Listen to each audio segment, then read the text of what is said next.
The gods of the Hopi, old gods and great, they are but ever present in the life of the land. Time is but a tool with which they work, fashioning the face of space according to their eternal design. They have carved the canyons. They have raised the mountains. They have traced the valleys with their fingers in the sand. They have called forth the cactus in the desert, and they watch in towering silence the progress of their work. Old gods and great, they have painted the deserts, and with the wind as their chisel, hammering sun, they have sculpted the hills. And the gods of the Hopi have created life in the land. Life is the masterpiece in their design, and they watch it carefully, learning of its behavior through their chosen creatures, the swift and subtle snake, the keen, observant eagle.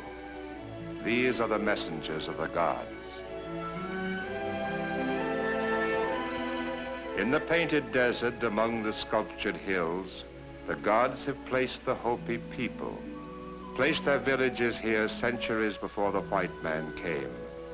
And on the towering mesas of Arizona, the Hopi lives today. These are a proud and ancient people for whom tradition is a living force in life.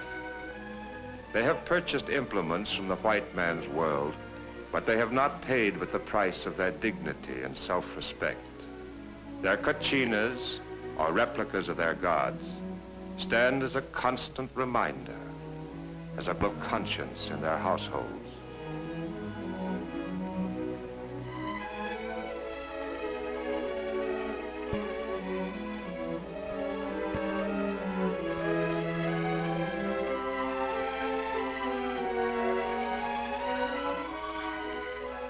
For the people, the day begins with a discerning look at the land and a prayerful scan of the sky. The Hopi is a farmer, perhaps the cleverest and most industrious on earth. This he must be, for the gods have placed him on a stubborn soil, dropped him in the sand, and charged him to remain here, raise corn here, and live.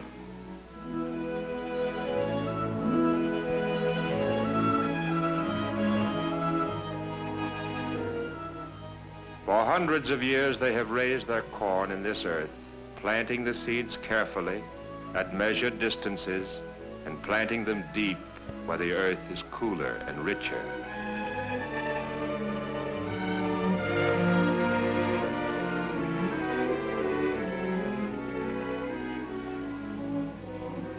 Thereafter they dedicate 15 hours a day, every day, to the cultivation of this crop, which is their means of survival. The hazards are heartbreaking. There is the dryness of the earth, the savagery of the wind. There are the crows and the worms who would feed on the young plant if the ingenious Hopi did not girdle it with armor until strong enough to stand alone.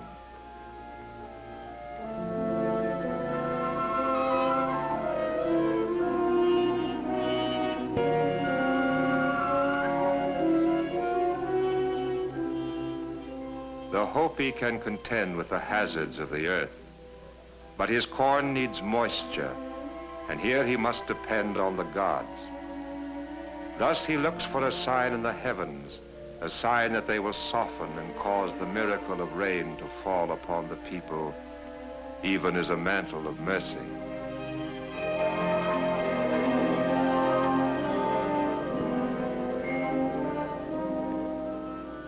John Ovayama's family raises sheep as well as corn, and so each morning with their sure-footed burro, they descend from the mesa to their ranch 6 miles away.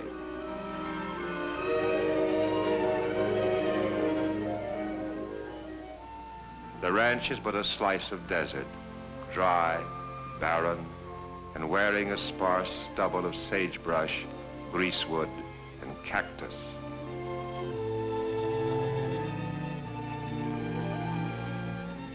As in all Hopi families, the father does the farming and ranching, and the children help whenever possible. It is water that makes the slice of desert into a sheep ranch. Water, the scarcest and most precious thing in the Hopi country. To the Hopi, as to his flock, water is life.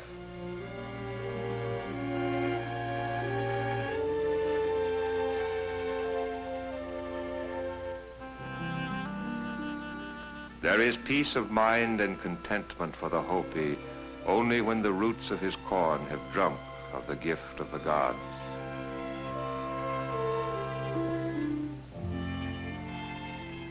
Only when his sheep have had their fill.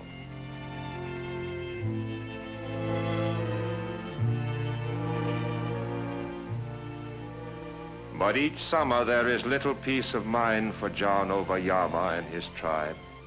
The sky is glittering, the sun relentless, the soil hot and powder-like, and the water holes grow spoiled with silt. Each summer he turns his eyes constantly upward, and there is an unspoken prayer in his heart.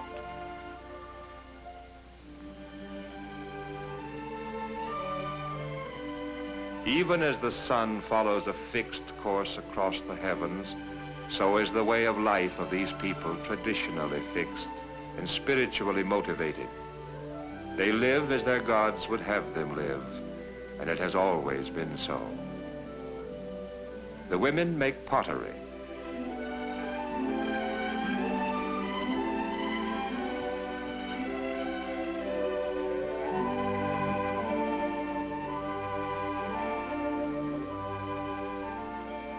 They work with the clay found on their own mesas, and moistening it, proceed to mold it with firm and knowing hands. They use no potter's wheel, fashioning their remarkably accurate and beautiful shapes by eye and hand alone. After baking the pottery, they decorate it, drawing their designs instinctively, perfect designs always, based not on sketches, but on the genius of their race. Every piece of pottery has been made to be useful, and many have the exquisite form and lyrical grace of poetry.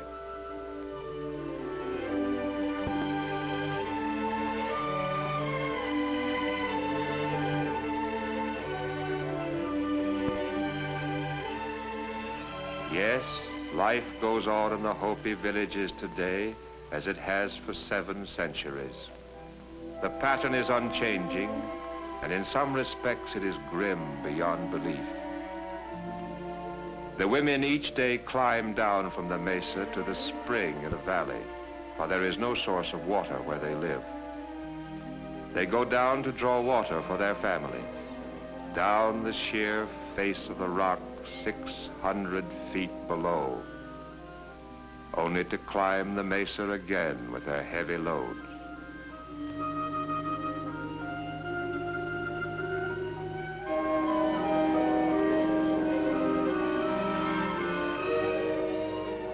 The gift of the gods is awaited here too, for only the rain can return to this sun-scalded water its pure, cool taste.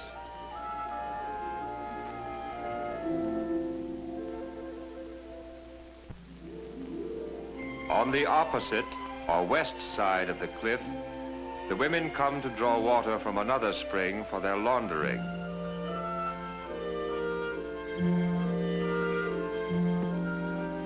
They use a special weed to provide themselves with suds. It is only when the rain fills the crevices on the mesa that they can wash their clothes without the long climb.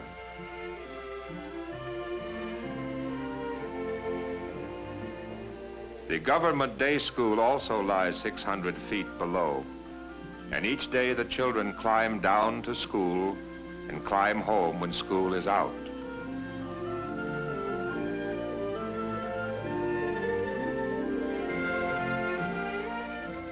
Educators have discovered that the Hopi people are highly gifted.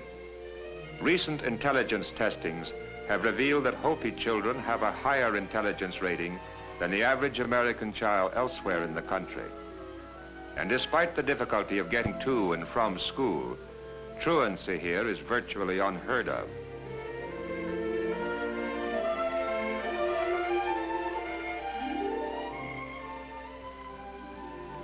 In the critical days of summer, when all hearts beat for rain, hands are busy grinding corn on special stones called matadis. The far-sighted Hopi lives this year on last year's crop, keeping his corn in storerooms through the winter months. They raise a rich variety of corn, each type having a particular use. Most of it is ground into meal on the matadi stones and later is used in making the piki, or Hopi bread.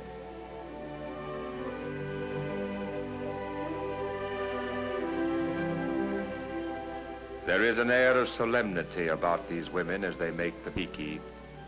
There is devotion in their movements, a prayer in their fingers. Into the bread goes an ingredient of faith, faith that the gods are good, faith that more corn will grow and life go on.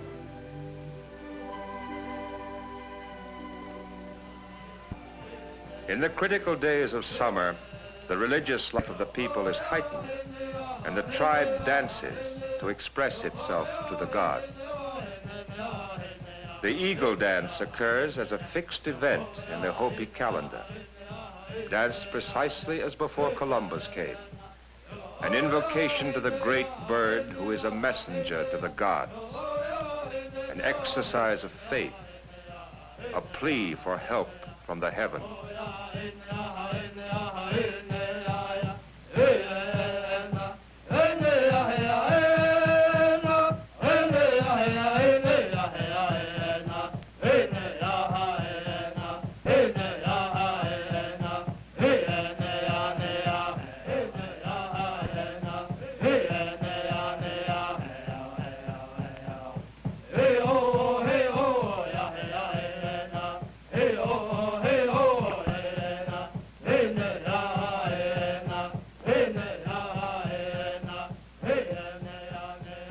The appeal to the gods has been made, and the messenger has heard. One day in midsummer, John Ovayama rode out on a mission. On his way, he passed field after field, and the corn seemed to cry to him. It was scorched, feeble, stunted. He saw the springs dried up, and there was fear in his heart. He saw the heralds of drought and the first of its victims.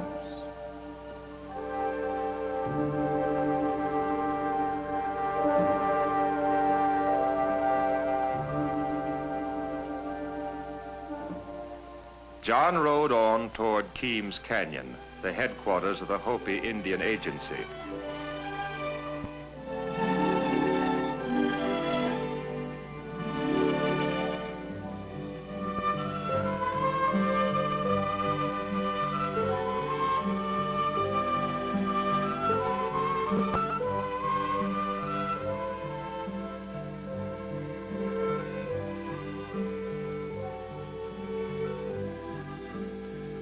It was here that the government employees lived with their families.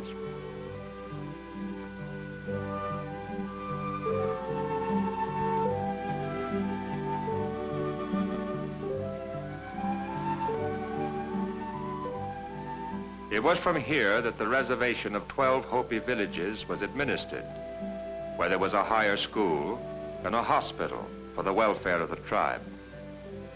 And here John Ovayama came to meet with the chief of his Mesa and with the superintendent of the agency.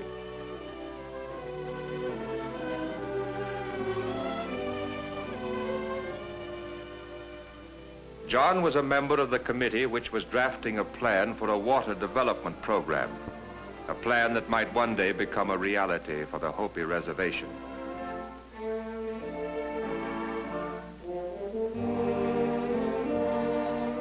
John was a good rancher and a thoughtful man. Both the chief and the Indian agent valued his opinion. The superintendent called for the document they had drawn together.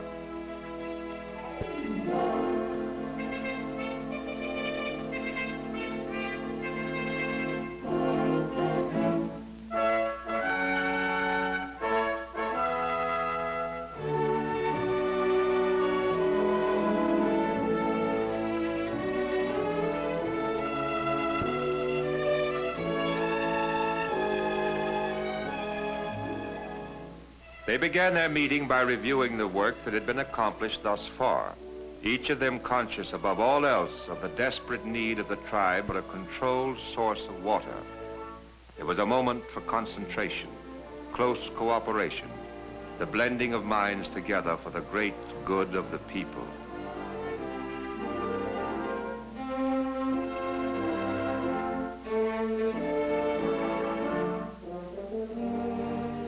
But as they worked, other forces too were at work for the great good of the people. On the mesa they were dancing, dancing day and night.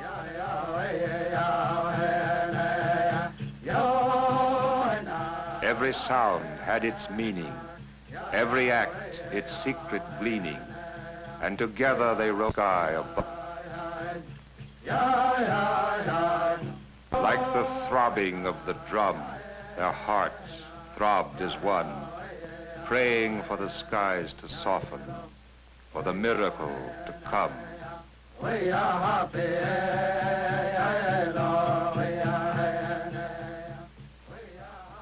On the mesa and in the valleys, the people looked and listened, as their ancestors had done before them, with the same fear and the same faith.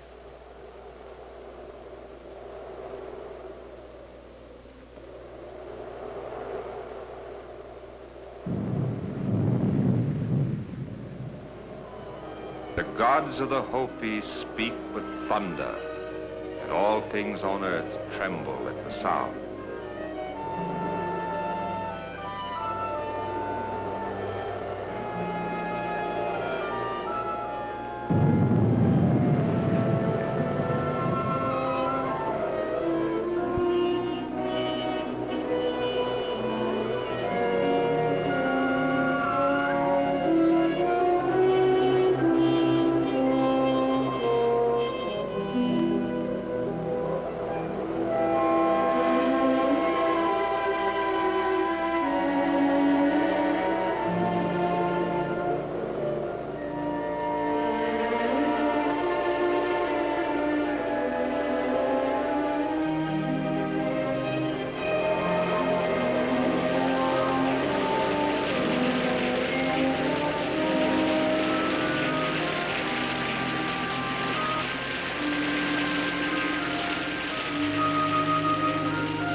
And thus do the gods of the Hopi sing to their people with the welcome voice of rain.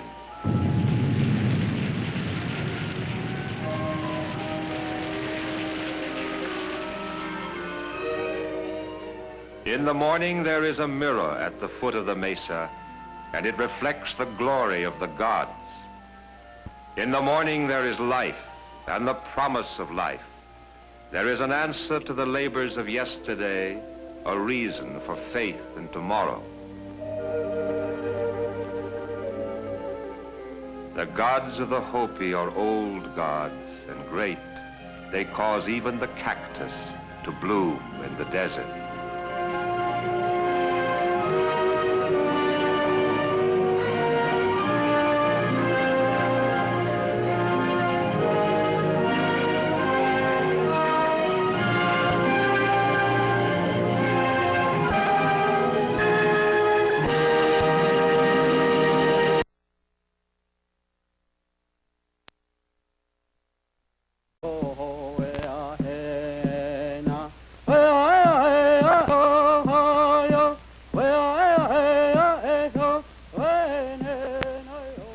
The gods of the Hopi, old gods and great. They are but ever present in the life of the land. Time is but a tool with which they work, fashioning the face of space.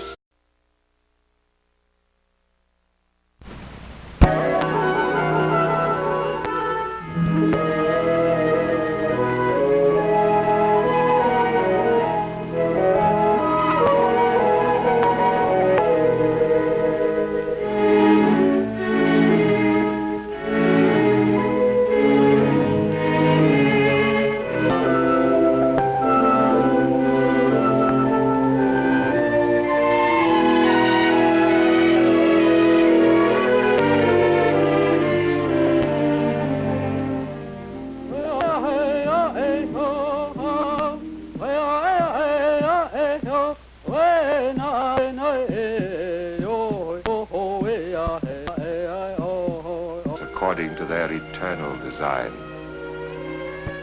They have carved the canyons. They have raised the mountains. They have traced the valleys with their fingers in the sand.